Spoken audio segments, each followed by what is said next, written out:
Hello friends. स्वागत करता हूँ एक नए सीरीज़ के एक पहले वीडियो में। ओके फ्रेंड्स, मैंने देखा कि मेरा जो प्रोजेक्ट एक्सपोर्ट्स का वीडियो है वो आप लोगों में बहुत बहुत ज़्यादा फेमस है और प्रिय है और आप इसको काफ़ी देखते हैं। ठीक है, मुझे प्रोजेक्ट एक्सपोर्ट्स के बारे में कई लोग मुझे फ़ोन भी करते हैं, मेरे पास क्वेरीज भी आती हैं और कई चीज़ें बेसिक कंसेप्ट मुझसे पूछते हैं। और कई बार लोगों ने बोला कि ये आप हिंदी में भी इसको डालिए। ओके फ्रेंड्स, तो मैंने क्या किया कि जो पूरा एक सिंगल वीडियो बनाया था मैंने उसको ब्रेक कर रहा हूँ और अभी इसको हिंदी में आपको समझाऊंगा कि प्रोजेक्ट एक्सपोर्ट क्या है और ये जो नॉर्मल एक्सपोर्ट से कैसे अलग है। तो फ्रेंड्स, ये इसका पार्ट 1 वीडियो है। ओके, और इस वीडियो में हम इस वीडियो में बात करेंगे कि प्रोजेक्ट एक्सपोर्ट का मीनिंग क्या है। ओके, एंड ट्रेड एक्सपोर्ट्स और प्रोजेक्ट एक्सपोर्ट में डिफरेंस क्या है। ओके, तो आइए फ्रेंड्स स्टार्ट करते हैं कि सबसे पहले देखते हैं कि इसका मीनिंग क्या है। राइट,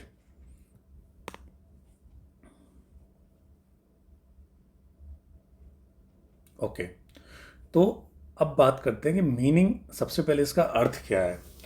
तो प्रोजेक्ट एक्सपोर्ट का मतलब है the exports from India satisfying following to conditions. तो फ्रेंड्स, हम सबको पता है कि एक्सपोर्ट मतलब जब इंडिया से कोई भी गुड्स या सर्विसेज को हम बाहर जब हम उसका निर्यात करते हैं, ठीक है, बिजनेस या व्यापार में, तो हम उसको एक्सपोर्ट बोलते हैं। ओके, तो यहाँ पे प्रोजेक्ट एक्सपोर्ट कहलाने के लिए आपको दो कंडीशन यहाँ पे सेटिस्फाई करनी है। ओके, तो पहला है the exports of engineering goods on deferred payment terms.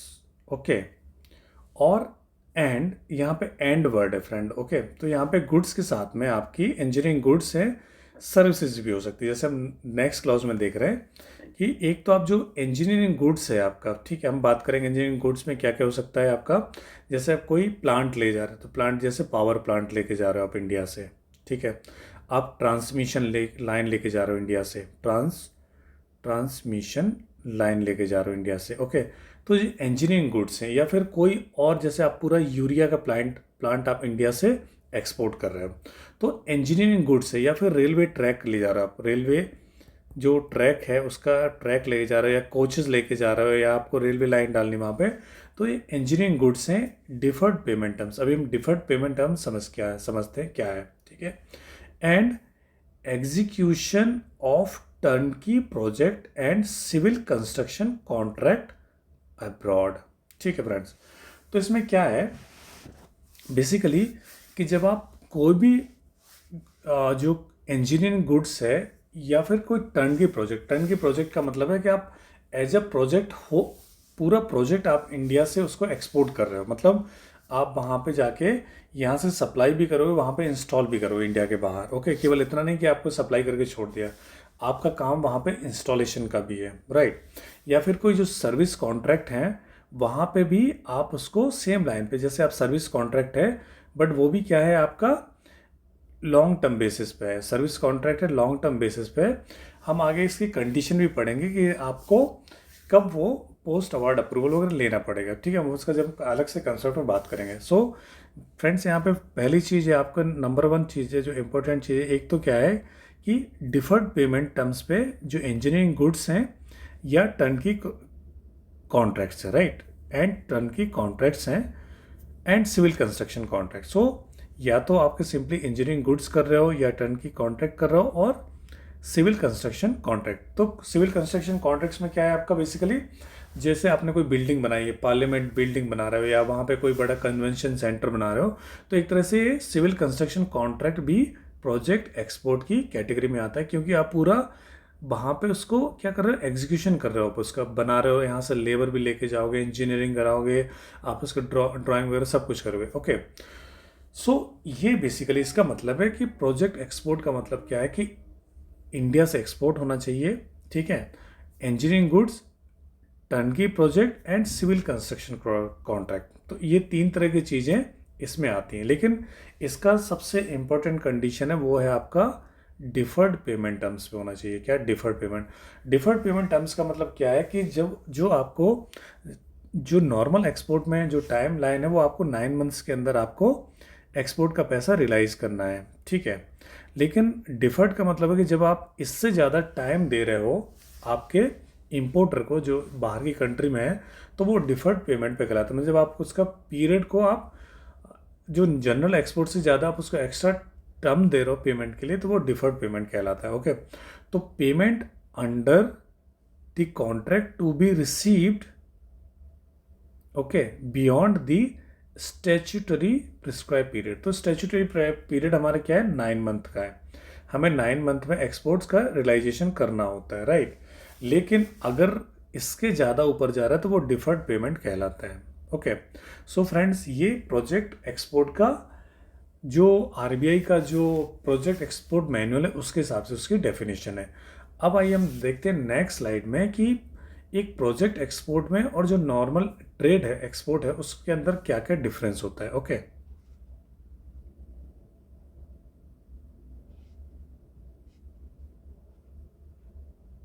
ठीक है। सो यहाँ पे हम देखेंगे इन दोनों के बीच में डिफरेंस क्या है। मतलब एक तो जनरली हम गुड्स वगैरह जैसे हम गारमेंट्स बेच रहे हैं या फिर कोई यहाँ से मसाले लेके जा रहे हैं यहाँ पे, या छोटा कोई भी मतलब कोई केमिकल लेके जा रहे हो इंडिया के बाहर, आप एक्सपोर्ट कर रहे हो, एन नंबर कोई भी आपके फिशेज होते हैं, फूड होते हैं, सब कुछ होते हैं, ठीक है। तो वो ट्रेड एक्सपोर्ट की कैटेगरी में आते हैं। वो सारी चीज़ें क्या आती हैं, ट्रेड एक्सपोर्ट की कैटेगरी में आती हैं।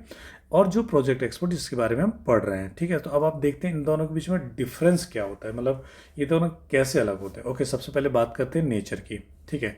तो जो प्रोजेक्ट कॉन्ट्रैक्ट है वो क्या होते हैं, टर्न की होते हैं। टर्न की मतलब project as a whole. Okay, तो ये कंस्ट्रक्शन भी हो सकते हैं और सिविल सर्विस कॉन्ट्रैक्ट भी हो सकते हैं, राइट।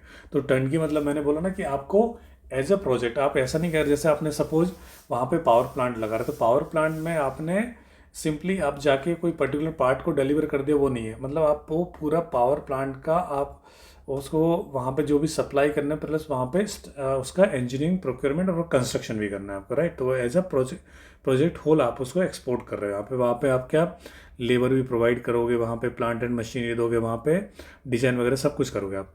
ट्रेड एक्सपोर्ट में क्या होता है, इसमें सिंपली होता है कि आप जो इसमें ट्रेड कर रहे हो आपका काम है, आप यहाँ पे सेलर हो और वहाँ पे आउट ऑफ इंडिया बायर बैठा, आप उसको बेच रहे हो। सिंपली उसने आपने गुड्स उसको दे दिया, अब वो फर्दर उसका क्या करता है, खुद कंज्यूम करता है या फिर आगे बेचता है, क्या करता है वो, आपको उससे कोई मतलब नहीं, आपने नॉर्मल ट्रेड में उसको बेच दिया, राइट। इसकी बात करते हैं, बात है साइज़ की, है ना। तो जनरली हाई टिकट साइज, मतलब हाई टिकट यानी यहाँ पे वॉल्यूम बड़ा होता है, बिकॉज क्या ना ये टन की कॉन्ट्रैक्ट होते हैं, तो इनकी अमाउंट मिलियन में भी होती है और कई बार मतलब अमाउंट बड़ी होती है। और जबकि ये जो जो ट्रेड ट्रांजेक्शन होते हैं वो एज पर परचेज ऑर्डर जो रहेंगे, तो दोनों बायर और सेलर के बीच में जो परचेज ऑर्डर रहेगा, छोटी अमाउंट भी हो सकती है, बड़ी amount, but generally project export का एक बड़ी अमाउंट उसका लॉन्गर टेनर भी होता है, हम आगे देखते हैं। लेकिन यहाँ पे क्या है, आपको एक एक ट्रांच में या 2 ट्रांच में आप सप्लाई कर दोगे पूरा, राइट। इसके बाद है मोड ऑफ अलॉटमेंट, मतलब आपको जो प्रोजेक्ट एक्सपोर्ट है और जो नॉर्मल ट्रेड है वो कैसे आपको एग्जीक्यूट होता है। तो जनरली जो प्रोजेक्ट एक्सपोर्ट होते हैं वो क्या, तो इंटरनेशनल कॉम्पिटिटिव बिडिंग होती है और जो इसमें एलिजिबल एक्सपोर्टर होते हैं उनको एक कॉन्ट्रैक्ट दिए जाते हैं, ठीक है। जैसे सपोज कोई जैसे वर्ल्ड बैंक ने कोई कॉन्ट्रैक्ट निकाला यहाँ पे, कोई फंडेड है इंडिया में, और उसने बोला कि कोई 4 लेन एक्सप्रेस हाईवे उसका 4 लेनिंग करनी है, 6 लेन करना है उसको, राइट, 6 लेन करना है। तो यहाँ पे जो इंडियन एक्सपोर्टर हैं अगर उसको बिड करते हैं पार्टिसिपेट और उनको कॉन्ट्रैक्ट मिल जाता है तो भी वो प्रोजेक्ट एक्सपोर्ट की श्रेणी में आएगा, इवन दो वो विद इन इंडिया ये लोकेट हुआ है। ओके, बिकॉज ये इंटरनेशनल कॉम्पिटिटिव, तो इसमें क्या होता है, इंटरनेशनल यानी जो वर्ल्ड बैंक है उसने पूरा क्या किया, सब लोगों से बिडिंग मंगाई, मतलब all over the world, but उसमें इंडिया का कॉन्ट्रैक्टर वो सिलेक्ट हुआ है, राइट। सो जनरली क्या इंटरनेशनल बिडिंग होती है इस तरह के कॉन्ट्रैक्ट की। ओके, बट ट्रेड एक्सपोर्ट में क्या होता है कि ये बायोलेटरल होते हैं, मतलब बिटवीन बायर और सेलर। तो ये सिंपली परचेज ऑर्डर और सेल कॉन्ट्रैक्ट बेस पे ये एग्जीक्यूट होते हैं ट्रेड एक्सपोर्ट, है ना। पेमेंट टर्म्स, मतलब इनके अंदर जो पेमेंट कैसे किया जाता है, तो जो प्रोजेक्ट एक्सपोर्ट है उसमें क्या डिफर्ड पेमेंट टर्म्स होती है। मैंने जो बोला कि नॉर्मली इनका टेनर जो है ना 9 मंथ से ज़्यादा होता है और ये 3-4 साल तक भी जाता है जब तक प्रोजेक्ट एग्जीक्यूट नहीं होता है। ओके, और जो नॉर्मल ट्रेड एक्सपोर्ट होता है विद इन प्रिस्क्राइब लिमिट, ये आरबीआई जो बोलता है कि आपको एक्सपोर्ट का पैसा 9 मंथ के अंदर लेना है, तो उस तरह से आपको लेना है, या जो भी आरबीआई आपको टाइम लाइन दे नॉर्मल एक्सपोर्ट के लिए। ओके, टाइम फ्रेम, टाइम मतलब इसका टेनर की बात करते हैं कि जो प्रोजेक्ट एक्सपोर्ट होते हैं, बिकॉज इसमें ह्यूज मशीनरी लेबर और सब कुछ इन्वॉल्व होता है, तो इसका टेनर, लॉन्गर टेनर, मतलब इसका जो सप्लाई भी होगा तो इसमें सप्लाई होने में आप ये मान के चलिए कम से कम 1 से 2 साल का या 2 साल से ज़्यादा का समय लगेगा, मतलब 4-5 साल भी जाता है कई बार इसको एग्जीक्यूट करने में, राइट। लेकिन जो कॉन्ट्रैक्ट होते हैं लॉन्ग टर्म, शॉर्ट टर्म और वन ऑफ भी हो सकते हैं। तो जनरली इनका जो क्या बोलते हैं, जो शिपमेंट है वो आपका कॉन्ट्रैक्ट है उसका क्या बोलना चाहिए, उसका शिपमेंट एक, अगर जैसे एडवांस लिया तो 1 साल के अंदर आपको शिपमेंट करना होता है, अदरवाइज जो भी आपसी टर्म्स एंड कंडीशन, बट आप सिंपली आपको एक्सपोर्ट कर देना है, राइट। तो यहाँ पे क्या टाइम फ्रेम ये लॉन्ग टर्म होता है, और ये इसमें क्या लॉन्ग टर्म हो सकता है, शॉर्ट टर्म हो सकता है, वन ऑफ हो सकता है। इसके बाद में अप्रूवल है ना, जब आप ये इस तरह के दोनों एग्जीक्यूट करते हो तो आपको कोई स्पेशल अप्रूवल की ज़रूरत है या नहीं। तो जो प्रोजेक्ट एक्सपोर्ट का केस होता है वहाँ पे आपको पोस्ट अवार्ड अप्रूवल करके कंसेप्ट है, इसको मैं आपको नेक्स्ट वीडियो में बताऊंगा कि पोस्ट अवार्ड अप्रूवल होता क्या है, ठीक है। तो ये आपको किससे, एडी बैंक से या इंडिया एग्जिम बैंक से आपको लेना पड़ता है, ठीक है। तो आपका जो एडी बैंक है आप उसके पास जाओगे, उसका प्रोसेस क्या होता है इसके लिए मैं एक सेपरेट वीडियो बनाऊंगा, वो आपको पोस्ट अवार्ड अप्रूवल उससे लेना पड़ेगा, राइट। कब, किस कंडीशन में लेना पड़ता है, कब लेना पड़ता है, कब नहीं लेना पड़ता, वो भी हम डिस्कस करेंगे, ठीक है। लेकिन अभी हम सिंपली केवल डिफरेंस हम देख रहे हैं कि दोनों के बीच में क्या क्या डिफरेंस होते हैं, ओके। इसके बाद जो है, जो नॉर्मल ट्रेड है उसका approval to be concluded with the prescribed rules and regulation of RBI. इसमें क्या होता है कि अगर आरबीआई ने, अगर जैसे सपोज करंट अकाउंट ट्रांजेक्शन है, करंट अकाउंट ट्रांजेक्शन है, तो आरबीआई ने जो आपको परमिट जो ट्रांजेक्शन है, मतलब उसमें तो कोई स्पेशली जब आपको कोई मना नहीं किया आरबीआई ने, तो आप करंट अकाउंट ट्रांजेक्शन में सब कुछ कर सकते हो। और इसी तरह से कैपिटल अकाउंट ट्रांजेक्शन में जहाँ पे आरबीआई ने स्पेशली आपको परमिट किया है, उन ट्रांजेक्शन को छोड़ के बाकी ट्रांजेक्शन के लिए आपको आरबीआई का अप्रूवल लगता है। लेकिन यहाँ पे आरबीआई का अप्रूवल नहीं, यहाँ पे आपको अप्रूवल किसका लगता है, एडी बैंक, एडी बैंक मतलब आपका जो अथराइज डीलर बैंक है उसका अप्रूवल लगता है, या इंडिया एक्सिम बैंक का अप्रूवल लगेगा आपको, ओके।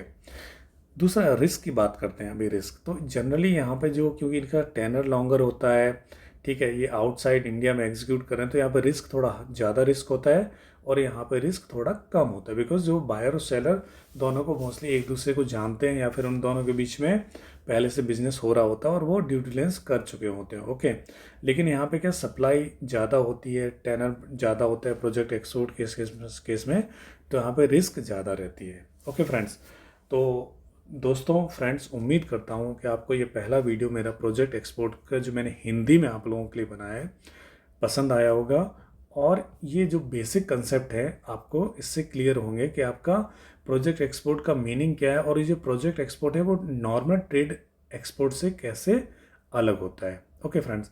इसके बाद में इसी सीरीज़ में आपको नया वीडियो लेके आऊँगा। उम्मीद करता हूँ ये आपको पसंद आया और अगले वीडियो भी पसंद आएंगे। वैसे भी प्रोजेक्ट एक्सपोर्ट्स की मुझे काफ़ी क्वेरीज आती रहती है, तो मैं कोशिश करूँगा बीच बीच में जो स्पेशली जो लोगों को डाउट होता है उनको भी कवर करता चलूँ इसमें, okay. So friends, thanks for watching this video. Happy learning, take care, enjoy.